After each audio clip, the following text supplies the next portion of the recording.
Alrighty, hello again, everyone, and welcome to it, the Friday edition of the Daily Caller podcast, the video edition, also audio. So if you're listening to this on iTunes, don't stare at your phone while you're driving. Just pay attention to what you're doing. I'm Derek Hunter. I am your host.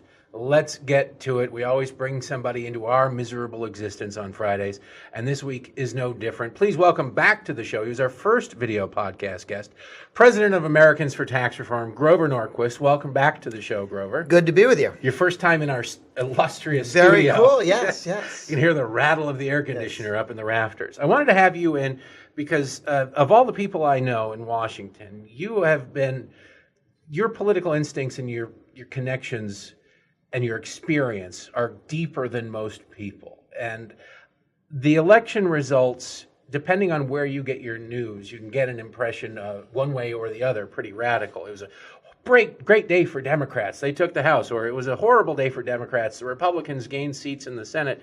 And I know it's much more nuanced than that. You and your experience, I wanted to mine it. So as you're watching the election returns Tuesday night, what did you think the takeaway was?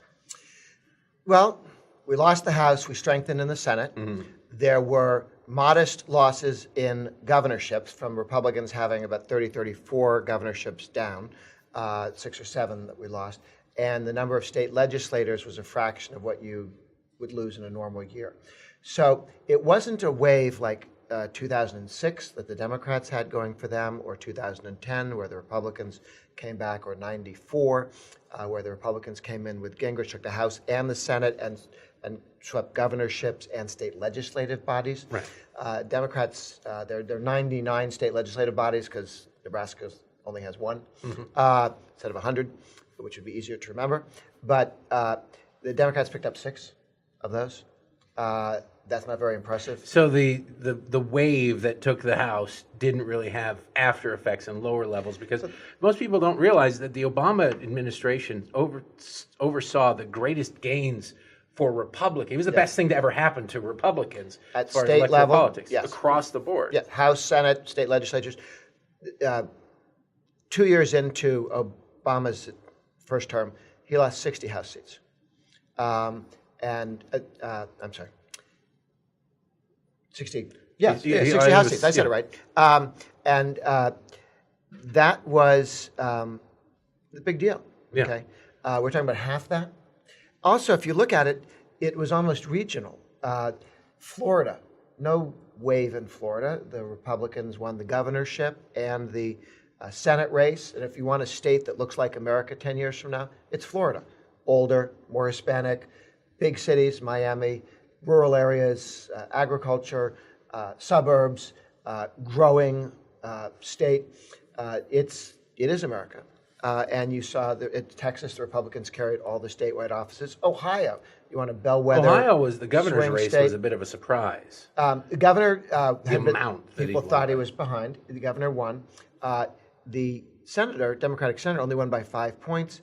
The Republican challenger didn't have much money and didn't run a very good campaign. Nobody thought he had a chance. 5 points, they might have won that if there'd been more focus on it. But again, as you look around it, it wasn't a wave. It wasn't national. I wish we held the House. If the Republicans held the House, then the House and the President could do more tax reduction and more reforms legislatively and reforming entitlements like food stamps and TANF, welfare. That won't happen now. But on the Senate side, because the Republicans, again, we strengthened in the Senate side. We picked up an additional 3 net Senate seats while losing House seats. That's not a wave. It doesn't happen very often that way either. If you, from a governing standpoint, just from a governing standpoint, not any particular agenda item. I know that you care deeply about taxes and those bills have to start in the House, but from just a general governing standpoint, isn't it more advantageous to control the Senate because you can still confirm nominees, you can approve treaties and trade deals and things like that? The House is nice from a legislative standpoint, but the Congress for the last 30 years has written such vague laws that the executive branch is so empowered to be able to do things on their own because they can interpret the law any way they want. So would you rather have the House or the Senate? Well, particularly this election, if you told me you're going to lose one, I would rather lose the House than the Senate for two reasons. One, as you say, when you win the Senate, you win the right to control not just the Senate, but the judiciary as well. So there will be dozens and dozens and dozens of district judges and circuit court judges, which are the ones underneath the Supreme Court. There may be one or two more Supreme Court nominations in the next couple of years. So it's important for the Senate. It's important to confirm people to go into the government in all the departments. It's important to do judges. And so you win the judiciary as well as the Senate. But the reason why it's particularly important now is that we gained 3 additional seats, 54. We're no longer beholden to the Lisa Murkowskis and the Susan Collinses. And again, it was John McCain, actually, who kicked the one vote out and cost us Obamacare. $1 trillion in tax reduction and spending reduction in Obamacare. Obamacare was just a bunch of spending and taxes with a stethoscope thrown on top of it. It was just a massive regulatory and spending bill. But there, it was a huge step forward to go to 54, because now to betray the rest of the party, you'd need 5 people to walk off the stage on an important issue. We don't have 5 problems. We don't have 2 problems looking at it now. And anyone who wanted to become McCain forgets that you can be beloved and undercut the Republican agenda if you spend 6 years in a POW camp, because people cut you slack. But nobody in the Senate has done that. So nobody gets any slack if somebody decided to try and do the kind of things that McCain would do, vote against all the tax cuts, things like that. 2 years from now, the Democrats have a shot. We're going to take the Alabama seat back that we threw away by running a lunatic, and said we got a Bolshevik. So that comes back. So now you're talking about 55 to start with, and the Ds would have to pick up 5 or 6 seats to control. It's a more favorable map for them, there are only that third of the Senate that's coming up. There are only 2 or 3 we worry about, nobody you're panicked about. We don't hold seats in deep blue structures. You worry about Colorado, you worry about Maine, but other than that, and the Ds have to worry about some, in a good year for the Rs, you could pick up a seat or 2 in the Senate on their map. But mostly, it'd be break even, or the Republicans might lose 1. What do you think can be done from a legislative standpoint? There was talk Republicans wanted to make the tax cuts permanent. Seems unlikely now with Speaker Pelosi, but possibly the middle class tax part of that, the rates reductions, could be made permanent. Are there things aside from infrastructure, which is just every politician being able to throw our money all over their district and state, and they all love that regardless of party? Is there anything besides that you think we are have the possibility of doing, or do we have 2 years what the business community will like of stability, because nothing good can happen, nothing bad can happen as well? I think very little happens. You could imagine the Democrats and the Republicans, liberals and conservatives, progressive guys, and the Freedom Caucus have already come up with a bill that spends $100 billion by selling loans, like the agriculture loans. The federal government loans money. It shouldn't be in the business of loaning or collecting money in the first place, but there's at least $100 billion, several $100 billion available. Their bill does $100 billion, and it puts half of it into rural poor areas, Freedom Caucus, and half of it into rural inner city areas, sort of Black Caucus / Progressive Caucus. Well, that's $100 billion. Do twice that. We already have those loans that could be sold. You don't have to raise taxes. Like the President of the United States is old enough to remember that George Herbert Walker Bush won the Cold War, broke up the Warsaw Pact, broke up the Soviet Union, kicked Iraq out of Kuwait and didn't get stuck occupying the place for a generation, and raised taxes. And on his tombstone, it will not say liberated the Soviet Union. It will not say saved Kuwait and didn't get us in the mire. It'll say I lied, taxes. And Trump is wise enough not to write his obituary already, raise taxes. Raising taxes is a career ender for Republicans, and the president's not going to put his signature on a suicide note. So, nor does he think it's necessary, because we have the assets that you can sell these loans and have as much money as you want that you could possibly spend in the short term. But we have another House election in 2 years, and the Ds will be maybe up a dozen or so. All we have to do is take 15. Well, that's the thing. All the back. talk of gerrymandering, it'll be the same districts that Yes. favor Republicans naturally in a presidential election year, so there'll be higher turnout and more enthusiasm on both sides. So there's a possibility, as we've seen, 2006 Democrats took over the House and the Senate. They lost the House 4 years later. Now, 8 years later, Republicans through the House. These sort of shifts used to happen much more rarely. Why are they happening so frequently? Well, they happened twice for the Democrats because the Democrats came in with Clinton promising they wouldn't raise taxes on middle-income people, and they raised gas taxes, promising that they were going to not be crazy, and they went off on stimulus spending, and then threatened to nationalize people's health care and take it over through the government. And in 2 years, they lost the House and the Senate. Obama came in, promised he wouldn't tax anyone making less than $250,000 a year, immediately started raising cigarette taxes, energy taxes, taxes on everybody. Obamacare is 8 different taxes that target the middle class. So he lied about, I'm only going to tax rich people. The 1%, that's a nice advertising thing, Right. but the 1% doesn't have enough money to be The worth millionaires stealing. and billionaires making $250,000 a There year. just aren't that many in order to get real cash. So you've got to go to everybody, which is exactly what Obama did with his tax increases. So you threaten people with tax increases, you hit them with tax increases, you threaten them with loss of certain choices, and people react. Obama lost 60. The Republicans this time lost about 30-something. So Obama took a much bigger hit, and he lost, the R's didn't lose Senate seats, as Obama did. They gained Senate seats. So while it was not good, I would have preferred just to have held the House and strengthened in the Senate, which is what we thought we were going to do. But, I mean, back a year ago, the tax increase helped because it gave us growth. We now have 2 more years of the kind of growth we've had over the last 6 months, which is 3 and 4%. Which we were told just 2 years ago was impossible, and 2% was the new normal. The average for Obama was about 2% growth. And they then announced, not that they'd screwed up, not that they were foolish, not that they'd wasted money, not that Obamacare didn't work and it depressed things, not that the stimulus of $800 billion they wasted, that didn't work. You can't say that. So this is as good as it gets, 2%. So it's one thing to have wasted $800 billion. It's another thing to lie to people and tell them you can't ever, no one could do better because, Right. Look, we're the smartest, nicest people we know, and we could only do 2%. So I think we break that. Again, imagine what the electorate's like in 2 years, more years of growth away from the grumpiness of 2 years ago. Immigration becomes infinitely easier to deal with. Reagan allowed a lot of immigration because the economy was growing. We now have 7 million jobs looking for people and not that many people looking for jobs. 6 million people looking for jobs. Yes. And those are going to continue to grow as opportunities, challenges.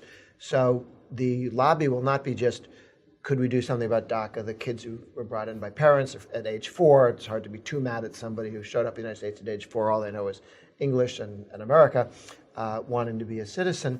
But add to that farmers need workers and the dairy industry needs workers, and we're short workers. And it's going to be more true 2 years from now than it is today. So there's an agreement to be made that deals with both the business community, bringing in the smartest minds from the world. Why would we want a smart person to live in China or Japan? The I idea want them the here. president has put forward of merit-based immigration Yeah. doesn't seem all that crazy, yet the crazies out there say, no, it should just be a wide open area and people can come and go as they please. But I don't want to get off on immigration, because I think you and I disagree a little bit on there. That's not the lesson. My argument is you could come to an agreement in a much larger, stronger economy where there is this recognition. It's definitely much easier to make any case when the Americans are doing well. Then you can say, okay, we can help other I'm not people. disagreeing with you on the merit-based stuff. Obviously, the easiest thing to do is to bring people in when there's nobody who's able to do a particular job. Right. Because then you're not competing with anyone. I want to ask you about local races. Scott Walker lost in Wisconsin. Which Yes, disaster. Very bad. A very close election. It seems like a huge mistake. But that seems indicative a little bit to what happened in the House. And that is that people tend to take a growing economy for granted. You can get used to it. Oh, things are good. You know, back in February when the new tax rates kicked in and people's take-home pay went up, there was probably a couple of weeks where Republicans had really goodwill with those people because they're realizing I'm getting $50 more a week, and it's because Republicans lowered tax rates. By June, you forget about it. That $50 has sort of been absorbed into your regular spending. Unfortunately, most Americans weren't saving it at all. And so this election, Republicans, especially in the House, especially people like Paul Ryan, were wanting to run on tax cuts, which elections are never about rewarding you for what you've done for people. It's about what you're going to do. Am I wrong in that strategically Republicans in certain House races ran a bad strategic campaign? Well, kind of if you lost, you did, by definition. There were two kinds of Republican congressmen who lost. People in some districts who didn't work the district. Bratt didn't walk the district. He didn't campaign in the district. I don't know what he was doing, but when we talked to people down there, he just wasn't around. He wasn't knocking on your door. He wasn't showing up at everything. And there were some people who were new, like Bratt, but others who had been around for quite some time, Dana Rohrabacher, who weren't out shaking hands and running hard. They like their national profile. They go on TV. They think, if I'm on Fox, then it's everybody okay. saw me. Right. No, they didn't. Not everybody in the district. Matter of fact, they might go, how come I only see you on TV? Right. People really do want to be talked to. They want to believe their representative is among them. They want to see them and touch them. And so some of the folks we lost just weren't in the district working it enough. On the other hand, Barbara Comstock and Kaufman of Colorado were two people who worked the districts completely, totally, and all the time. And they still lost. They were an overwhelmingly plus D Clinton voting districts. They almost shouldn't have been there for the last couple of cycles. The fact that they worked so hard is why they were there for the last series of cycles. So when you look out across the nation, it wasn't just elections for politicians. There were ballot initiatives. Now, conservatives out there would think, well, we lost the House, we've lost some governor's races, this was a bad election. But from a liberty standpoint, from people who are concerned about taxes and spending and over-regulation, there were some serious major bills. Out in Arizona, there was a proposal, ballot initiative, forcing utilities to provide 50% of their energy from renewable sources. Right. That would have jacked up energy costs. That went down. It went down strongly. That was where the guy Steyer, the billionaire Yes. who wants to tell you what kind of energy you can use, he got rich selling fossil fuels, and now he's going to get rich because of all the Now he subsidies for solar. wants the government to force you to use his new product, Yes. which would be a great hell of a marketing thing. If I came up with a new flavor of gum, I'd think no big deal. But if I could get the government to force you to chew it, I'm in business. Those are called tax credit billionaires. Right. They give a tax credit for solar, and then they force you to buy solar, and then they get the tax credit. Couple things. Gas taxes, energy taxes went down. Missouri gas tax Now, killed. these are even Utah. in deep blue states where it was billed as for the planet. It's for the children. and for the Washington future. State. This was the big Washington one. State. It Carbon went down tax. by a lot. Second time it lost. Second time. But it went down. It wasn't even a close race. No, it was knocked down. And Bill Gates, he said he was for it because he's a billionaire and he could afford it. Right. But you should pay for higher home heating oil costs so that he can feel virtuous. The others are there were two attacks on mining. President Trump talks about a war on coal, which is true. There is from the left a war on coal, but it's bigger. That's a war on mining. They don't like anybody touching, Mother Gaia. Yeah. And so there was one on Pebble trying to shut down a something like $1 trillion mine. It's a lot of gold and copper. The largest gold mine, the largest copper mine in the world they've discovered up there. The largest unexploited one. And they've set it up to be very safe and everything, but the radical environmentalists wanted to shut it down. That was voted down in Alaska by people in Alaska. People in New York want to shut it down because it makes them feel good. Of course. But people in Alaska who live near it, they go, this is jobs, this is opportunity, and it's fine for the salmon and the grizzly bears. Also in Montana, there was an effort to kill a few thousand jobs in mining, and that was voted down as well. And again, Steyer and the Green radicals came in, put a lot of money into both of those. These are rich liberals, many of whom don't live in those states, who love the idea of shutting down other people's jobs so that when they fly over Montana or think about Alaska, they may never go there, but think about it, makes them feel good to know that their Alaskans not Well, they working. probably own a giant ranch that they visit once a year for tax purposes. Actually, the guy who started the fight to shut down Pebble was exactly that. You have a lot of that on the left that I don't think that gets enough publicity. Michael Bloomberg dumped in millions of dollars in gun control message this year, kind of varying success. Tom Steyer, George Soros.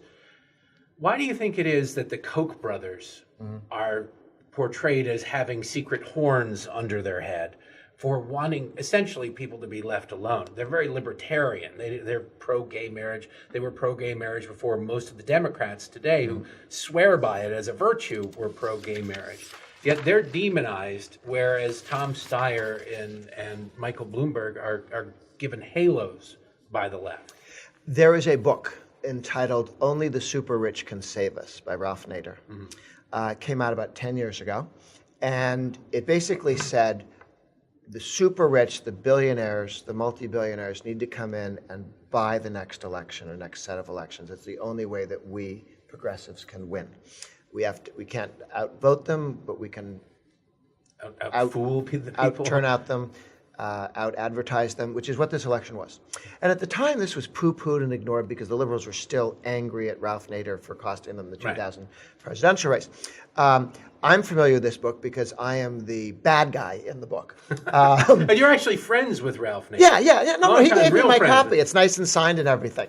But my wife liked it because they say she's very beautiful in the book. Oh, it's okay book. But me, they have like an attack dog under my desk. And anyway, I'm the bad guy. I haven't quite read the thing, but I know the gist of it. But the thesis is billionaires need to buy the next election. And that is exactly what the Democrats have done and the approach they've taken. Now, here's the challenge for them. While they've got the billionaires to spend hundreds of millions of dollars a year in each of these guys into these things, the Janus Supreme Court case and a couple of other court cases coming with the present Supreme Court, Janus says that government workers, firemen, teachers, Voluntary union membership is the gist of it, which tells you everything you need to know about unions. If you make membership in them voluntary, somehow that scares the hell out of them. Should tell you about the product they're offering. and 5% are already out, so $250 million a year is lost to the left from just that one court case. Now, other people can choose to leave now or would have to re-up every time the contract comes out. So you're probably looking at 20% of people opting out. 30% opted out in Wisconsin. But let's say it's only 20% decide. I'm saying you don't have to opt out. You have to opt in. Right. 20% will say, I'm not joining. Not interested. If 20% leave, that's $1 billion a year that the left loses.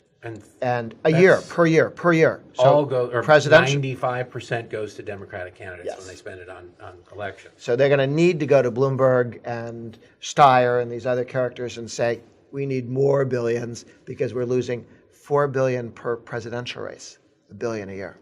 Big deal. Oh, let's hope so. So what would you say to people across the country, aside from ballot initiatives? Is there something out there that happened on Election Day that was under the radar? Obviously, the big ticket races get all the attention, but I imagine there were really good moments, either on the state level, maybe on the national level, on the referendum level, whatever it is, that you say, take heart. It's not what you're seeing on CNN and MSNBC. There's actually good stuff. There was an anti-fracking initiative in Colorado, deep blue liberal Colorado, voted down. One of these NIMBY things, voted down.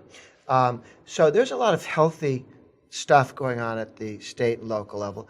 The other good story is, I don't know if I can show this to people, in the 57 states, as some say, the red states have a Republican governor and a Republican House and a Republican Senate, okay, 23.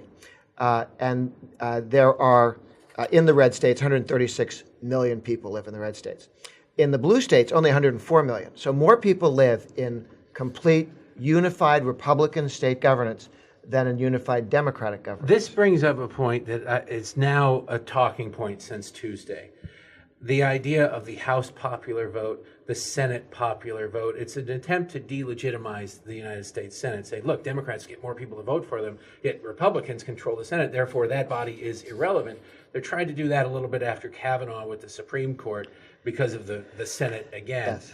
When you hear things like that, do you weep for civics, or do you believe, like I do, that these people who are espousing it, the Ezra Kleins of the world, the Joy Reids of the world, they know what they're doing, but they're counting on their audience not knowing what they're doing.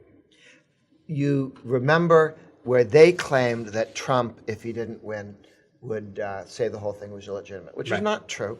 They tried to trick him into having a conversation a week before the election about if and when I lose. You can imagine the next 4 days would be Trump admits he's going to lose to depress the vote. And he was smart enough not to answer that question. And then it was Hillary who took a day to decide whether she agreed that she'd actually lost the presidency or not. And you still see Democrats trying to argue that the U.S. government's illegitimate. They have rejected the Constitution. When they say we don't like the Senate, the Constitution was set up with a Senate and a House because that was the deal. The Senate, when it was set up, was supposed to represent the states. The 17th Amendment ripped that out and made it a slightly modified version of the House of Representatives. But going to proportional representation in the Senate, you wouldn't need a Senate then. It would just have two houses of representatives, which would be ridiculous. Yeah. It's important to have the whole country in on whatever the country is. And this gives you perspective that if you respect state borders, which the left is trying to do away with. And if you take a look at this, Louisiana has both houses Republican. The yellow states have both houses Republican, but a Democratic governor. A Democrat governor. And so in Louisiana, as soon as we run a governor with fewer girlfriends than we have in the past, we'll get Louisiana back. That's Louisiana. It's going to be tough to find down there, Grover. So we'll import one. I want to talk to you about going forward and the Trump administration and just general politics, because this week, Attorney General Jeff Sessions was invited to leave, as they put it, in Washington. Speak. He was fired, but he got to resign. No difference there. That has caused people to take to the streets. It's caused all sorts of pearl clutching on the left and fainting couch engaging. When it comes to, and like I said, the Tuesday election does give the president the freedom there because he now has a much larger buffer in order to get his next attorney general approved. I want to put out just a couple of names that have been bandied about so far and get your initial reaction, the possibility of them being attorney general of the United States. Chris Christie, your initial gut reaction to the prospect of Chris Christie. I like Chris Christie a lot. I know he was attacked for decisions made as New Jersey. I don't know if any was there, but if that's been adjudicated and that wouldn't be an argument, I think he'd be great fun. He would then make Trump look like the cuddly, quiet, non-aggressive part of the administration. And svelte, yes. Rudy Giuliani. I always thought Rudy Giuliani was going to get it in the first place. Right. Rudy Giuliani went after the mob. You need a wartime consigliere as head of the Justice Department to take on the swamp, to take on all the corruption in D.C. And I'm sorry, but the guy from Alabama was too sleepy, too quiet, too status quo. He kind of brought the mentality of the Senate, where it's very gentlemanly, to a situation where you needed to be a tough leader. You needed to really. The left has been filling that structure, evidently the FBI too, but the Justice Department with left-wing lawyers whose social permanent bureaucracy and view themselves as Democrats. I talked to some woman that I knew in college who was working for the Justice Department under Reagan, and I said, "Oh, what are you doing?" She said, I work for the Justice Department. Not Ed Meese. I work for the Justice Department. We don't take his orders. We do our own thing. It's sad. A dark horse, Bob Barr, former congressman. He is NRA board member, Libertarian candidate for president in 2012, but there are some people pushing him. I think he'd be wonderful. He would be very free market. I mean, the Justice Department can fix a whole bunch of problems. They could stop civil asset forfeiture, which is when police stop your car and they take the money you have because it might be drug money. Mm-hmm. And then if you want it back, you can sue them for your $1,000. Go hire a lawyer for $5,000 to get your $1,000 back, or your $5,000 value of car back. I mean, just more money is taken by police in civil asset forfeiture than is taken in robberies any given year. It's a big deal. And the Attorney General could stop this with a signature and has refused to for 2 years. That's why I don't know why Trump tired of him, but that threw me. And then, a third of the country's moved to legalizing marijuana, and he wants to try and enforce federal drug laws on states that have said, look, just leave us alone, mind your own business. As long as it doesn't involve going to another state or interstate it shouldn't have anything to do with Trump the has federal made government. the comment that it's up to states, they should do it, but the Attorney General has not been helpful on that. Two more names, retiring Congressman Trey Gowdy. He'd be great. Yeah. Certainly be dogged. He's been out on television, which the president pays a lot of attention Yes, to. that's right. It's the way to interview for a job. And then lastly, Lindsey Graham. Lindsey Graham, a lot of rumor that he's been auditioning since McCain got really sick to become Attorney General. And his performance, his speech, I thought was amazing during the Kavanaugh hearing when he reclaimed his time. He's a relatively young man. He could stay in that Senate seat for quite some time. He's already a leader in the Senate. He's become a national conservative Reagan Republican leader with some of his strong positions on Kavanaugh and knocking down the left's smear of Kavanaugh. He has said, and I take him, I assume he's thought this through. He said, thank you very much, but I want to be a senator. To go into an administration for maybe 2 years. Or even maybe 6 years, but because the Senate seat could be 24 years. Right. You'd really be gambling a little bit. It's one thing to say no, thank you, don't offer it to me. It's another thing to get a phone call from the president and say no. He's might trying to head off the call at the pass. He would be good. All the people you mentioned, I think, would be very good. I don't understand the decision they made at the beginning. It just didn't fit with a more aggressive nature, and they're willing to go in and fire a bunch of people because they've stocked up with people that don't take their job seriously. Last question for you, Grover Norquist, President of Americans for Tax Reform. You can go to atr.org to see this map and get some comfort out of the election this year. The lame duck session is coming up. It'll be the last chance for Republicans to do a lot of things. Is there any chance that Republicans will do anything? Is there anything that could come through?